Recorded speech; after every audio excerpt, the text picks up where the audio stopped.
We should learn to sacrifice our time. Tulina okuyiga okusaddaaka ebiseera byaffe.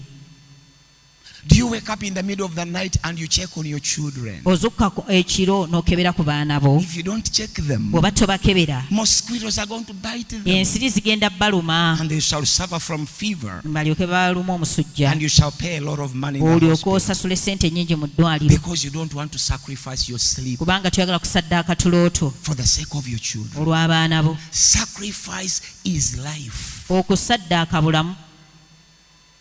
Jesus sacrificed himself on the cross Yesu yeesaddaakira ku musaalaba for you to be born again. bw'osobole okulokoka. Life is about Obulamu sacrifice. bukwatagana na A saddaaka. pregnant woman Omukyala ow'olubuto sacrifices from month number 1 asaddaakira ddala okuva mu mwezi ogusooka, by spitting all the time, ng'awandula buli by kaseera, vomiting all the time. ng'asesema buli All kaseera. those are Ezo sacrifices. zonna saddaaka. By eating raw soil, Ng'alya ettaka, raw mangoes, ng'alya emiyembe emito, hating somebody ng'akyawa omuntu, but loving someone more. naye ng'alina gw'asinga okwagala. He walks with all misery for 9 months. N'atambula okumala emyezi 9 n'ennaku. Because you can't bring life in the earth without sacrifice. Kubanga toyinza kuleeta bulamu mu nsi nga There tosaddaase. is no gain without pain. Toyina bw'oyinza kufuna nga tofunye bulumi. If you have to have a bright future with your generation, you must live a sacrificial life. Bw'oba oyagala okubeera n'ebyomumaaso ebirungi, olina okubeera n'obulamu obwa saddaaka. These women go to the delivery rooms not knowing what will happen there. Bano abakyala bagenda mu leeba woodi nga tebamanyi kigenda kubaayo. Some of them even fail to push the baby. Abamu balemererwa n'okusindika abaana. And they have to go through the theater. Ne bagenda ne bayita mu theatre. A doctor getting a knife and opening her womb. Omusawo n'akwata akaso n'abikkula olubuto, Gets the baby out. n'aggyamu omwana, Sews the womb again. n'atunga ekiwundu. By the time that woman gets out of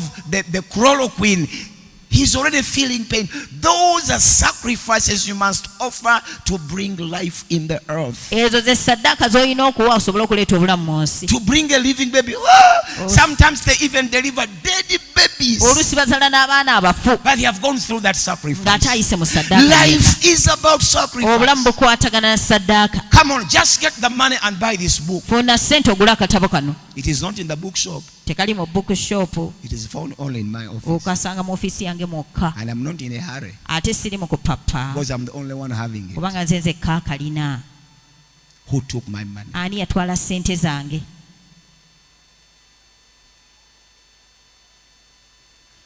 Let's finish with one more. Katumalirize na kimu ekisembayo. Can we have number 3? We finish with that. Sacrifice means to surrender something you think may be of value as a means of gaining something better. I don't know what number is that. We have finished that one. Number 4. We need number 4. Sacrifice means to surrender something. Can you show me? I'm the one who wrote the book.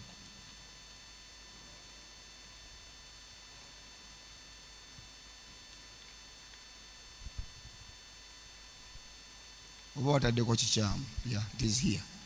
Sacrifice Saddaaka means to surrender something you think may be of value. kitegeeza okuwaayo ekintu ky'obadde osuubira nti kya muwendo. The thing you are surrendering is of value. Ekintu ky'owaayo kya muwendo. True, it is value. Kya muwendo. Yes. But it is not the most important. Naye si kye kisinga obukulu. It is not. Si kye kisinga obukulu. I just entered my house 6 years ago. Ennyumba yange naakagiyingira emyaka 6 egiyise. Pastor Robert Kayanja was my guest of honor. Omusumba Robert Kayanja yali guest of honor He's wange. the one who opened up my house. Ye yaggulawo ennyumba yange. Up here near State Waggulu House. awo kumpi ne State House. Just 6 years ago, Myaka 6 egiyise. I became a house lord. Ne nfuuka house road. Just 6 years ago. Myaka 6 That egiyise. means I was 52 years of age. Kitegeeza nalina emyaka 52 egy'obukulu. You don't have to rush. Tolina You bingi. don't have to papa. Tolina kupapa. But I had to make sure I first build the house of God. Naye nakakasa nti nsooka okuzimba ennyumba ya Mukama.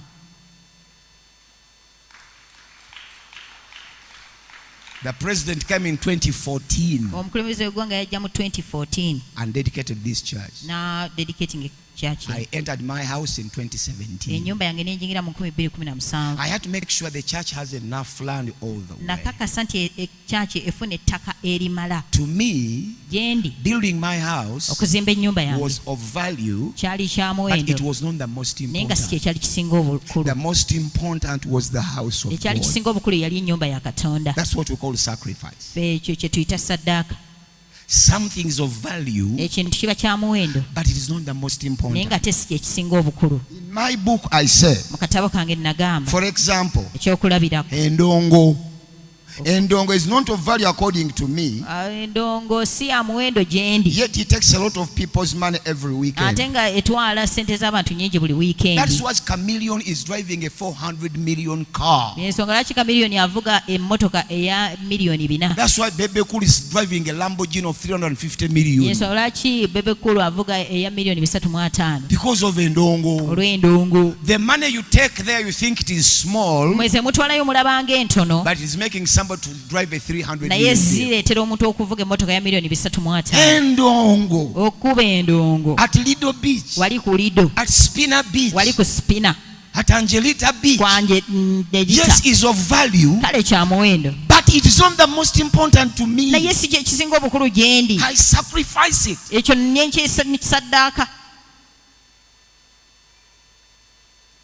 And I save that money for my future generation. esente nenzitereka ku lwa generation yange ey'omu maaso Endongo is not of value to me. endongo si kya muwendo gyendi I've been born again for 36 years. mbadde mulokole okumala emyaka 36 And I have never attended one. era sigendangako mu ndongo yonna It is valuable, kya muwendo but not the most important. naye si kye kisinga obukulu So if I was saving 20,000 shillings every ndongo for 36 years, I will be having 700 million shillings by now. singa nali ntereka emitwalo 2 okumala emyaka Asatu mukaaga. 36 naalibadde ne miliyoni 720 million. miliyoni 720 Closing a billion shillings Nga natera okweza in akawungu 36 years. mu myaka 36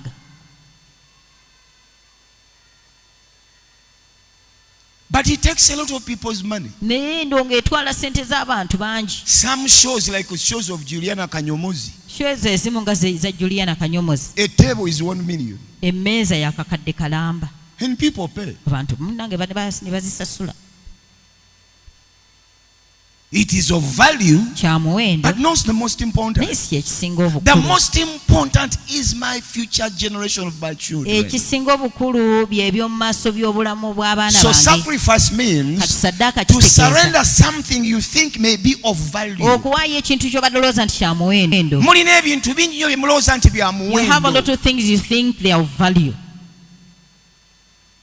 naye ng'ate tebiri important nnyo. yet they are not very important One of them is endongo. ekisooka y'endongo You can sacrifice those endongos. endongo osobola ozisaddaaka They take a lot of people's money every weekend. zitwala sente z'abantu bangi buli wiikendi Parties, pate weddings, embaga receptions zi reception are not of much value. si bya muwendo Yet mungi they take a lot of people's time, which time they would have used to work and make money. zitwala obudde bw'abantu bungi bwe baali badde bakozesa ne bakola ssente Somebody goes for introduction for 3 days, omuntu n'agenda okwanjula ennaku 3 as if they're introducing her. ng'abalinga abanjula ye 3 days. ennaku 3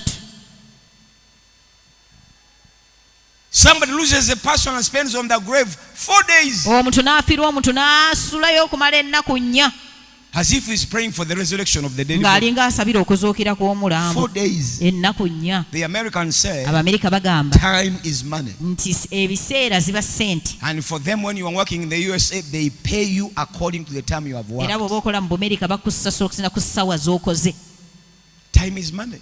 ebiseera ziba ssente There are certain things which are of value, waliwo ebintu eby'omuwendo but they are not most naye important. nga si byebisinga obukulu Endongo, endongo parties, pate receptions. the reception Nitubeera mu bakazanyirizi. and we are always with those what you call them comedians. Omugole wasalira keke nga ssaawa 4 za kiro. By the time the mugole cuts the cake, it is 10 p.m. Kambabuuze, Let me ask you, mu coronavirus pate mwazikolanga mutya?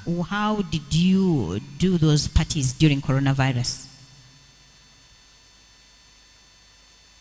bino ebintu bye mbagamba bye mpiseemu in my lifetime. These things I'm telling you is what I've gone through during my lifetime. Sacrifice things that you think are of value Nti okusaddaka ebintu by'olowooza nti bya muwendo as a means of getting something more important. osobole okufuna ekisingako obukulu. For boys, Eri abalenzi you can avoid girlfriends osobola okwewala bagirlfriend and adopt a zero grazing system. n'oteekawo zero grazing system. You will not die because you don't have a girlfriend. Tojja kufa mbu kubanga tolina I girlfriend. have never seen anyone who died Sirabangayo omuntu yenna for not afa having a girlfriend. olw'obutaba na girlfriend. Girlfriends take a lot of money of your money, but as for me, as I'm concerned, they don't add any value to you. Bagirlfriend batwala ssente zo nnyingi naye okusinziira ku nze tebalina kye bagattako. You can live without them. Osobola okubeerawo nga tolina girlfriend. I have never heard of a dead human being that he died because he doesn't have a girlfriend. Siwulirangayo omuntu Teri afa. muntu atwala sente z'abavubuka. There is no one who takes those boys' money. You must pay for all those lipsticks the girls are having. Obeera olina okusasula buli lipstick bwonna bwe bolaba bawala beesiiga. Some of you even pretend you borrow a car, Abamu mwefuulafula ne mugenda mweyazika emmotoka. maybe from the washing bay, Oba oli awo n'ogyeyazika ku washing bay. so the girls will see how rich you are. Abawala balabe engeri gy'olimu omugagga. You are just wasting your present time Oyonoona biseera byo instead ebyakakati of creating wealth for the future of your mu kifo children. ky'okutonda obugagga ku lw'abaana bo. Boys, Abalenzi you can have zero grazing. osobola okubeera ku zero grazing. Sex is not a must Okwegadanga si kyatteeka until marriage. mpaka ng'owanze okuwasa.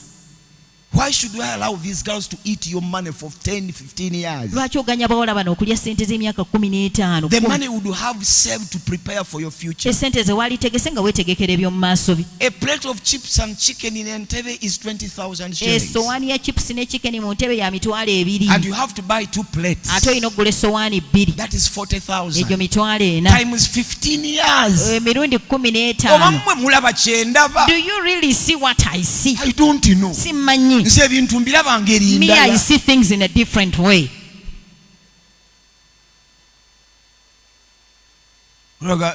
Kati musumba atujja kubawala ffe olwo tusigale ku Us ki? to leave girls. Now what shall we remain?